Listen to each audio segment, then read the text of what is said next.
ಮೀನು ಕೃಷಿ ಮಾಡುವ ಮೂಲಕ ಸ್ವಾವಲಂಬಿ ಉದ್ಯೋಗ ಹಾಗೂ ಉತ್ತಮ ಮಾರುಕಟ್ಟೆ ಬೇಡಿಕೆಯಿಂದಾಗಿ ರೈತರಿಗೆ ಮತ್ತು ಮೀನುಗಾರರಿಗೆ ಅಧಿಕ ಲಾಭದೊಂದಿಗೆ ಆರ್ಥಿಕವಾಗಿ ಸದೃಢರಾಗುತ್ತಿದ್ದಾರೆ. ಮೀನು ಒಂದು ಉತ್ತಮವಾದ ಪ್ರೋಟೀನ್ ಮತ್ತು ಪೋಷಕಾಂಶಗಳ ಮೂಲವಾಗಿದೆ ಎನ್ನುವುದು ನಮ್ಮೆಲ್ಲರಿಗೂ ಗೊತ್ತಿದೆ. ಇಂದಿನ ಪ್ರತಿ ಹಳ್ಳಿಯಲ್ಲಿರುವ ಕೆರೆ, ಖಾಲಿ ಜಮೀನುಗಳಲ್ಲೂ ಮೀನು ಕೃಷಿ ಮಾಡುವುದರಿಂದ ಸ್ಥಳೀಯವಾಗಿ ಉದ್ಯೋಗ ಸೃಷ್ಟಿಯಾಗುತ್ತದೆ. ಮೀನುಗಾರರಿಗೆ ಹಾಗೂ ಮೀನುಜಲ ಕೃಷಿಕಾರರಿಗಾಗಿ ಕೇಂದ್ರ ವಲಯದಿಂದ 100% ಪ್ರಧಾನಮಂತ್ರಿ ಮತ್ಸ್ಯ ಸಂಪದಾ ಯೋಜನೆಯಲ್ಲಿ ಬರುವ ಕೇಂದ್ರ ವಲಯದ ಉಪಯೋಜನೆಯಾಗಿದ್ದು, ಅಸಂಘಟಿತ ಮೀನುಗಾರಿಕೆ ವಲಯವನ್ನು ಔಪಚಾರಿಕಗೊಳಿಸಲು ಮತ್ತು ಮೀನುಗಾರರಿಗೆ ಹಣಕಾಸು, ವಿಮೆ, ಆರ್ಥಿಕ ನಿರ್ವಹಣೆಗೆ ಬ್ಯಾಂಕ್ ಸಾಲ ಹಾಗೂ ಸಬ್ಸಿಡಿ ಯೋಜನೆ ಮತ್ತು ಜಲಕೃಷಿ ವಿಮಾ ಯೋಜನೆಯಿಂದ ನಾವು ಹೇಗೆ ಲಾಭ ಪಡೆಯಬಹುದು ಎನ್ನುವಂತಹ ಸಂಕ್ಷಿಪ್ತವಾದ ಮಾಹಿತಿಯನ್ನ ಮಂಗಳೂರಿನ ಮೀನುಗಾರಿಕೆ ಮಹಾವಿದ್ಯಾಲಯದ ವಿಸ್ತರಣಾ ನಿರ್ದೇಶಕರು ಹಾಗೂ ಕರ್ನಾಟಕ ಮತ್ತು ಗೋವಾದ ಪ್ರಧಾನಮಂತ್ರಿ ಮತ್ಸ್ಯ ಕಿಸಾನ್ ಸಮೃದ್ಧಿ ಸಹಾಯ ಯೋಜನೆಯ ನೋಡಲ್ ಅಧಿಕಾರಿಗಳಾದ ಡಾಕ್ಟರ್ ಎಸ್.ಆರ್. ಸೋಮಶೇಖರ್ ಅವರು ಭೀಷ್ಮಪಥದ ಮೂಲಕ ತಿಳಿಸಿರುತ್ತಾರೆ. ನಾವಿವತ್ತು ಕರ್ನಾಟಕ ಮತ್ತು ಗೋವಾದ ನೋಡಲ್ ಅಧಿಕಾರಿಗಳು ಮಂಗಳೂರು ವಿಶ್ವವಿದ್ಯಾನಿಲಯದಲ್ಲಿ ಸೇವೆಯನ್ನು ಸಲ್ಲಿಸುತ್ತಿರುವಂತಹ ಎಸ್.ಆರ್. ಸೋಮಶೇಖರ್ ಸರ್ ಜೊತೆಗಿದ್ದೇವೆ. ಪ್ರಧಾನಮಂತ್ರಿ ಮತ್ಸ್ಯ ಕಿಸಾನ್ ಸಮೃದ್ಧಿ ಸಹಾಯ ಯೋಜನೆಯ ನೋಡಲ್ ಅಧಿಕಾರಿಗಳಾಗಿ ಇಲ್ಲಿ ಕಾರ್ಯವನ್ನು ನಡೆಸ್ತಾ ಇದ್ದಾರೆ. ಇವತ್ತು ರಾಷ್ಟ್ರದಲ್ಲಿ ಏನು ಮೀನುಗಾರಿಕೆಗೆ ಸಂಬಂಧಪಟ್ಟಂತೆ ಹಲವಾರು ಯೋಜನೆಗಳು ಕೇಂದ್ರ ಸರ್ಕಾರದಿಂದ ಬರ್ತಾ ಇರುವಂಥದ್ದನ್ನು ನಮ್ಮ ಗಮನಕ್ಕೆ ಗೊತ್ತಿದೆ. ಅದರ ಬಗ್ಗೆ ಸಂಪೂರ್ಣವಾದ ಮಾಹಿತಿಯನ್ನ ಎಸ್.ಆರ್. ಸೋಮಶೇಖರ್ ಸರ್ ಅವರಿಗೆ ಕೊಡಬೇಕು ಅಂತ ಕೇಳ್ಕೊಳ್ತಿದ್ವಿ. ಸರ್ ನಮಸ್ಕಾರ. ನಮಸ್ಕಾರ ರವಿ ಅವರೇ. ನೋಡಿ, ಇದು ಪ್ರಧಾನಮಂತ್ರಿ ಮತ್ಸ್ಯ ಕಿಸಾನ್ ಸಮೃದ್ಧಿ ಸಹಾಯ ಯೋಜನಾ ಅಂತ ಹೇಳಿ ಇದು ಸೆಂಟ್ರಲಿ ಸ್ಪಾನ್ಸರ್ಡ್ ಸ್ಕೀಮ್. ಇದು ಆಕ್ಚುಲಿ ಮೀನುಗಾರರು ಮತ್ತು ಮೀನು ಜಲಕೃಷಿಕರಿಗಾಗೇನೆ ಇದೊಂದು ಫಿಶ್ ಫಾರ್ಮರ್ಸ್ ಅಂಡ್ ಫಿಶರ್ಸಿಗೋಸ್ಕರನೇ ಮಾಡುವಂತ ಸ್ಕೀಮ್ಸ್ ಆಗ್ತದೆ. ಏನಂದ್ರೆ ಇದರ ಉಪಯೋಗ ಅಂತ ಹೇಳಿ, ಇದು ಪ್ರಧಾನಮಂತ್ರಿ ಮತ್ಸ್ಯ ಸಂಪದಾ ಯೋಜನೆ ಅಡಿಯಲ್ಲಿ ಬರುವ 100% ಕೇಂದ್ರ ವಲಯದ ಉಪಯೋಜನೆಯಾಗಿದ್ದು, ಅಸಂಘಟಿತ ಮೀನುಗಾರಿಕೆ ವಲಯವನ್ನು ಔಪಚಾರಿಕಗೊಳಿಸಲು ಮತ್ತು ಮೀನುಗಾರಿಕೆಗೆ ಸಾಂಸ್ಥಿಕ ಹಣಕಾಸು, ವಿಮೆ ಮತ್ತು ಇತರ ಆರ್ಥಿಕ ನೆರವು ನೀಡಲು ಈ ಸ್ಕೀಮನ್ನ ಸೆಂಟ್ರಲ್ ಗೌರ್ಮೆಂಟ್ ಇಂದ ಇದು ಮಾಡ್ತಾ ಇದ್ದಾರೆ, ಸಂಯೋಜನೆ ಮಾಡ್ತಾ ಇದ್ದಾರೆ. ಈ ಯೋಜನೆಯ ಲಾಭ ಪಡೆಯಲು ನಾವು ಎಲ್ಲಿ ನೋಂದಾಯಿಸ್ಕೊಳ್ಬೇಕು ಅಂತ ಹೇಳಿದ್ರೆ, ಈ ಯೋಜನೆಯ ಲಾಭ ಪಡೆಯಲು ರಾಷ್ಟ್ರೀಯ ಮೀನುಗಾರಿಕಾ ಡಿಜಿಟಲ್ ಪ್ಲಾಟ್ಫಾರ್ಮ್ ಅಂತ ಹೇಳಿ NFDP ಅಂತ ಹೇಳಿ ಪೋರ್ಟಲ್ ಅಲ್ಲಿ ಇದನ್ನ ನೋಂದಾಯಿಸ್ಕೊಬೇಕಾಗುತ್ತೆ ಪ್ರತಿಯೊಬ್ಬರು ಕೂಡ. ಸರ್ ಒಂದ್ ನಿಮಿಷ, ನಮಗೆ ಇಂಪಾರ್ಟೆಂಟ್ ಏನ್ ಹೇಳಿದ್ರೆ ಸರ್, ಇವತ್ತು ಮೀನುಗಾರಿಕೆಯನ್ನು ಮಾಡ್ಲಿಕ್ಕೆ ಬಹಳಷ್ಟು ಜನ ಇದ್ದಾರೆ. ಅವ್ರಿಗೆಲ್ಲರಿಗೂ ಅವಕಾಶ ವಂಚಿತರಾಗ್ತಿರೋದನ್ನ ನಾವು ನೋಡ್ತೀವಿ. ಯಾಕೆಂದ್ರೆ ಈ ತರದ ಮಾಹಿತಿ ಕೊರತೆಗಳು ನಮ್ಮಲ್ಲಿ. ಹೌದು. ಇದ್ರ ಬಗ್ಗೆ ಏನ್ ಹೇಳ್ತಾ ಇದ್ದೀರಿ ಸರ್? ಖಂಡಿತ ಇದ್ರ ಬಗ್ಗೆ ನೋಡಿ, ಇದನ್ನ ಈ ಅವೇರ್ನೆಸ್ ಅಂತ ಹೇಳ್ತೀವಲ್ಲ, ಈ ಅವೇರ್ನೆಸ್ ತುಂಬಾ ಇಂಪಾರ್ಟೆಂಟ್ ಆಗುತ್ತೆ. ಇಂಥ ಸ್ಕೀಮ್ಸ್ ಅಲ್ಲಿ ಸರಿಯಾದ ಮಾಹಿತಿ ಇಲ್ದಲೇ ಇದ್ದಾಗ ಕಷ್ಟ ಆಗುತ್ತೆ. ಹಾಗಾಗಿ ಇತ್ತೀಚೆಗೆ ನಮ್ಮ ಮೀನುಗಾರಿಕಾ ಡಿಪಾರ್ಟ್ಮೆಂಟ್ಗಳೆಲ್ಲ ಏನಿದೆ, ನಮ್ಮ ಫಿಶರಿ ಡಿಪಾರ್ಟ್ಮೆಂಟ್ಗಳು, ಈಗ ಅವ್ರಿಗೆಲ್ಲ ಇದ್ರ ಬಗ್ಗೆ ಸರಿಯಾದ ಮಾಹಿತಿ ಕೊಟ್ಟು ಇದನ್ನ ಫಲಾನುಭವಿಗಳಿಗೆ ತಲುಪಿಸುವಂತ ಕೆಲಸಗಳು ಆಗ್ಬೇಕಾಗುತ್ತೆ. ಈ NFDP ನೋಂದಾಯಿಸಲು ಯಾರು ಸಹಾಯ ಮಾಡುತ್ತಂದ್ರೆ, ನೀವು ಮೊಬೈಲ್ ಮೂಲಕ ಕೂಡ ಈ ಯೋಜನೆಯೆಲ್ಲ ನೀವು ನೋಂದಾಯಿಸಿ ಮಾಡಬಹುದು ಅಲ್ವಾ, ಅಥವಾ ನಿಮ್ಮ ಹತ್ತಿರದ ಯಾವ್ದಾದ್ರು ಕೂಡ ಕಂಪ್ಯೂಟರ್ ಸೆಕ್ಷನ್ ಇರುತ್ತಲ್ಲ ಸಿಸ್ಟಮ್ಸ್, ಅಲ್ಲೂ ಕೂಡ ಹೋಗಿ ನೋಂದಣಿ ಮಾಡ್ಕೊಬೇಕಾಗುತ್ತೆ. ಇದಕ್ಕೆ ಬ್ಯಾಂಕ್ ಮುಖಾಂತರ ನೀವು ಸಾಲ ಪಡೆಯಲು ಕೂಡ ಈ ಯೋಜನೆ ಕೂಡ ಸಹಾಯಕಾರಿ ಆಗಿದೆ. ಈ ಸಬ್ಸಿಡೈಸ್ಡ್ ಬೇಕು ಅನ್ನೋದು ಕೂಡ ನಿಮ್ಗೆ ಅನುಕೂಲ ಆಗುತ್ತೆ. ಇದರಲ್ಲಿ ನಿಮ್ಗೆ ಜಲಕೃಷಿ ವಿಮೆ ಮಾಡಿಸಿದ್ರೆ ಸಿಗುವ ಲಾಭ ಏನು ಅಂತ ಹೇಳಿದ್ರೆ, ನೀವು ಒಂದ್ ವೇಳೆ ನೀವು ಅಕ್ವಾಕಲ್ಚರಿಸ್ಟ್ ಆಗಿದ್ರೆ, ನೀವು ಮೀನು ಉತ್ಪಾದನೆ ಇವೆಲ್ಲ ಪ್ರೊಡಕ್ಷನ್ಸ್ ಎಲ್ಲ ಏನ್ ಮಾಡ್ತಾ ಇರ್ತೀರಿ, ಇದ್ರಲ್ಲಿ ಮಾಡಕ್ಕಾದ್ರೆ ನಿಮ್ಗೆ ಅದರಲ್ಲಿ 40% ನಿಮ್ಮ ಇನ್ವೆಸ್ಟ್ಮೆಂಟ್ ಏನಿದೆ ಅದಕ್ಕೆ ನಿಮ್ಗೆ ಸಿಗುತ್ತೆ. ಸಾಧಾರಣ ನೀವು ಒಂದು 4 ಹೆಕ್ಟೇರ್ ಅಲ್ಲಿ ನಿಮ್ಗೆ ಏನಾದ್ರು ಇನ್ವೆಸ್ಟ್ಮೆಂಟ್ ಮಾಡಿದ್ರೆ, ನೀವು ಅಕ್ವಾಕಲ್ಚರಲ್ ಮಾಡಿದ್ರೆ, ಇದಕ್ಕೆ ನೀವು 1 ಲಕ್ಷದವರೆಗೆ ನಿಮ್ಗೆ ಒಂದು ಬಾರಿಯ ಪ್ರೋತ್ಸಾಹಧನವಾಗಿ ಕೊಡ್ತಾರೆ. ನಿಮ್ಗೆ ರೀಫಂಡ್ ಮಾಡ್ಬೇಕು ಅಂತ ಏನಿಲ್ಲ, ಇದಕ್ಕೆ ರೀಫಂಡ್ ಮಾಡ್ಬೇಕು ಅಂತ ಏನಿಲ್ಲ, ಒನ್ ಟೈಮ್ ಗ್ರಾಂಟ್ ನಿಮ್ಗೆ ಕೊಡ್ತಾರೆ ಆಕ್ಚುಲಿ. ಆಯ್ತಾ? ಇದರಲ್ಲಿ ಕೂಡ ಬೇರೆ ಬೇರೆ ಇದೆ. SC ST ಮತ್ತೆ ವುಮನ್ ಎಸ್ಪೆಷಲಿ ಮಾಡಿದ್ರೆ ಇವರಿಗೆ 25 ಇಂದ 35% ವರೆಗೂ ಕೂಡ ಹೆಚ್ಚಿನ ಲಾಭನೂ ಕೂಡ ನಿಮಗೆ ಸೌಲಭ್ಯ ಕೂಡ 10% ಹೆಚ್ಚುವರೆಗೆ ಕೂಡ ಪ್ರೋತ್ಸಾಹ ಕೂಡ ಬರೆಯಕ್ಕಾಗುತ್ತೆ. ಇದು ಯಾವಾಗ ಅಪ್ಲಿಕೇಬಲ್ ಆಗುತ್ತೆ ಅಂತ ಹೇಳಿದ್ರೆ, ಪ್ರತಿಯೊಬ್ಬರು ಕೂಡ ಇದು 1 ಏಪ್ರಿಲ್ 2023 ನಂತರ ಯಾರು ಈ ಖರೀದಿಸಿದ ಜಲಕೃಷಿ ವಿಮೆ ಮತ್ತು ಉತ್ಪಾದನಾ ಉದ್ದಿಮೆಗಳಲ್ಲಿ ಹೂಡಿಕೆ ಯಾರು ಮಾಡಿರ್ತಾರೆ ಅಂತವ್ರಿಗೆ ಈ ಲಾಭ ಪಡೆಯಲು ಅರ್ಹರಾಗಿರ್ತಾರೆ.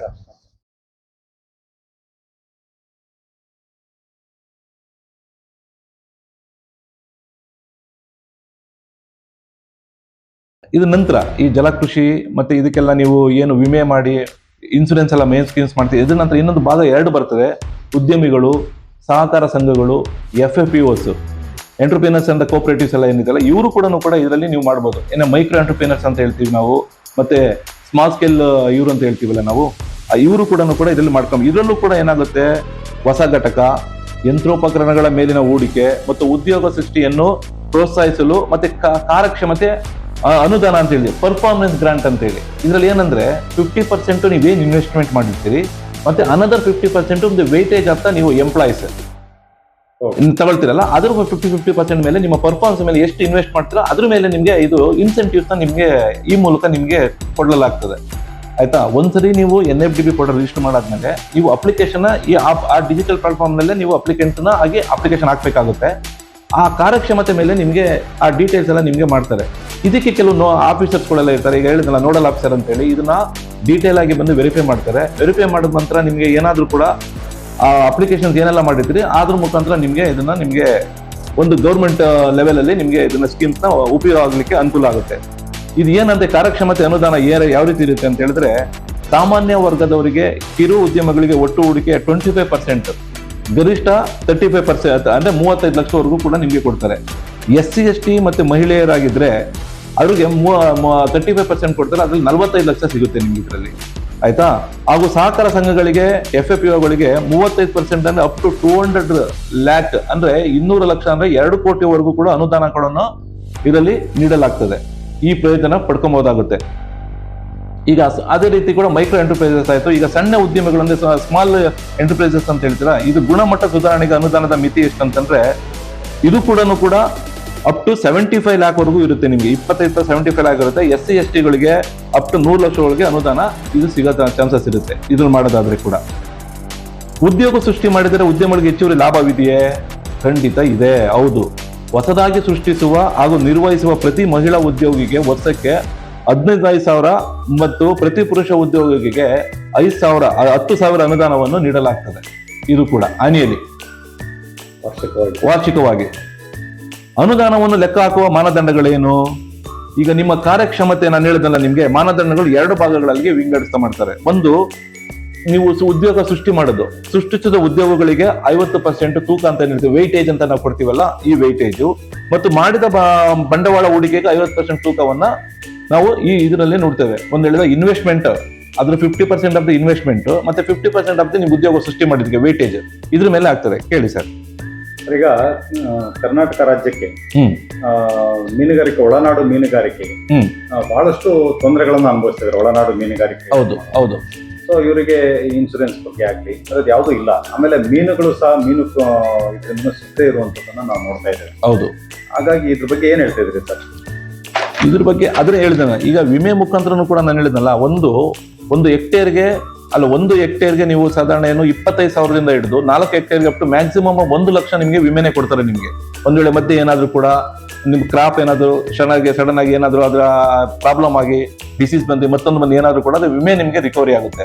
ಆಯ್ತಾ, ಮತ್ತೆ ಸಬ್ಸಿಡಿ ಕೂಡ ಇದನ್ನ ಪಡ್ಕೊಳ್ಳಿಕ್ಕೆ ಅವಕಾಶ ಇರುತ್ತೆ ಇದರಲ್ಲಿ. ದಿನಗಳಲ್ಲಿ ಅನ್ಎಂಪ್ಲಾಯ್ಮೆಂಟ್ ಅನ್ನೋದು ಎಲ್ಲಾ ಕಡೆನೂ ಕೂಡ ನಮ್ಗೆ ಜಾಸ್ತಿಯಾಗಿ ಇದಾಗ್ತಾ ಇದೆ. ಈಗ ನಿರುದ್ಯೋಗಿಗಳು, ಆಯ್ತಾ, ಹಾಗಾಗಿ ಇಂಥ ಒಂದು ನಿರುದ್ಯೋಗಿಗಳಿಗೆ ಇದೆಲ್ಲ ಈ ತರ ಸ್ಕೀಮ್ಸ್ ಇದನ್ನ ಉಪಯೋಗ ಪಡ್ಕೊಂಡು ತಾವು ಕೂಡ ನೀವು ಉದ್ಯೋಗನ ತಮ್ಮ ಒಂದು ಸ್ವಂತ ಇದರಲ್ಲೇ ಕೂಡ ಉದ್ಯೋಗ ಮಾಡಿ ನೀವು ಇದನ್ನ ಫಲಾನುಭವಿಗಳನ್ನ ಪಡ್ಕೊಬೋದು ಅಂತ ಹೇಳಿ ನಾನು ನಿಮ್ಗೆ ಹೇಳಲಿಕ್ಕೆ ಇಷ್ಟಪಡ್ತೇನೆ. ಈಗ ಸಾಕಷ್ಟು ಇಂಥ ಸ್ಕೀಮ್ಸ್ ಎಲ್ಲ ಇದೆ. ಈಗ ನಾಳೆ ಪ್ರಧಾನಮಂತ್ರಿ ಮತ್ಸ್ಯ ಕಿಸಾನ್ ಸಮೃದ್ಧಿ ಸಹಾಯ ಯೋಜನಾ ಅಂದ್ರೆ ಸಾಕಷ್ಟು ವಿಚಾರಗಳನ್ನ ನಾವು ಹೇಳಿದೀವಿ ಆಕ್ಚುಲಿ ಇದರಲ್ಲಿ. ಈ ಅನುಕೂಲತೆಗಳನ್ನ ತಾವು ದಯವಿಟ್ಟು ಕೂಡ ಯಾರ್ಯಾರು ಕೂಡ ಈಗ ಪ್ರೊಡಕ್ಷನ್ ಓರಿಯೆಂಟೆಡ್ ಎಲ್ಲ ಇದ್ದಾಗ ಏನಾಗುತ್ತೆ, ಇದು ಹೆಚ್ಚಿನ ಅನುಕೂಲತೆ ಆಗುತ್ತೆ ಅನ್ನೋದಕ್ಕೆ ನಾನು ನಮ್ಗೆ ಹೇಳಲಿಕ್ಕೆ ಇಷ್ಟಪಡ್ತೇನೆ. ನ್ಯಾಷನಲ್ ಫಿಶರೀಸ್ ಡಿಜಿಟಲ್ ಪ್ಲಾಟ್ಫಾರ್ಮ್ ಅಂತ ಹೇಳಿದ್ನಲ್ಲ, ಇದು ಮೀನು ಕೃಷಿಕರೇ ಆಗಿರ್ಬೇಕು ಅಂತೇನಿಲ್ಲ. ಯಾವುದೇ ಕೃಷಿಕರಾಗಿರೂ ಕೂಡ ನೀವು ನೋಂದಣಿ ಮಾಡ್ಕೊಳ್ಳಿಕ್ಕೆ ಅಡ್ಡಿ ಇಲ್ಲ. ನೋಂದಣಿ ಮಾಡಿದಂತ ನೀವು ಉದ್ಯಮ ಯಾವ್ದು ಸ್ಟಾರ್ಟ್ ಮಾಡ್ತೀರಾ ಅದು ಮೀನುಗಾರಿಕೆಗೆ ಸಂಬಂಧಪಟ್ಟಿದ್ದಾಗಿರ್ಬೇಕಾಗಿರ್ತದೆ. ನೀವು ಯಾರೇ ಆದ್ರೂ ಕೂಡ ಒಂದ್ ವೇಳೆ ನಿಮ್ದು ಏನೊಂದು ಒಂದು 5 ಎಕರೆ ಜಮೀನಿದೆ, ಒಂದು 2.5 ಹೆಕ್ಟೇರ್ ಜಮೀನಿದೆ, ನೀವು ಮಾಡ್ಬೇಕು ಅಂತ ಇದೆ, ನೀವು ಹೊಸದಾಗಿ ಪರ್ಮನೆಂಟ್ ಮಾಡ್ತೀರಿ, ಅದಕ್ಕೆ ಹೊಸದಾಗಿ ಒಂದು DPR ಅಂತ ಸಬ್ಮಿಟ್ ಮಾಡಿ ನೀವು ಅದರಲ್ಲೂ ಕೂಡ ನೀವು ಇದನ್ನ ಕ್ಲೈಮ್ ಮಾಡ್ಲಿಕ್ಕೆ ಆಗುತ್ತೆ. ಈ ಫೆಸಿಲಿಟೀಸ್ನ ಇದು ಕೂಡ ನಿಮಗೆ ಬೆನಿಫಿಟ್ ಆಗುತ್ತೆ. ವಿಶೇಷವಾದ ಸುದ್ದಿಗಾಗಿ ನಿಮ್ಮ ಭೀಷ್ಮಪಥ ಸಬ್ಸ್ಕ್ರೈಬ್ ಮಾಡಿ, ಲೈಕ್ ಮಾಡಿ, ಶೇರ್ ಮಾಡಿ. ನಿಮ್ಮ BD ರವಿಕುಮಾರ್.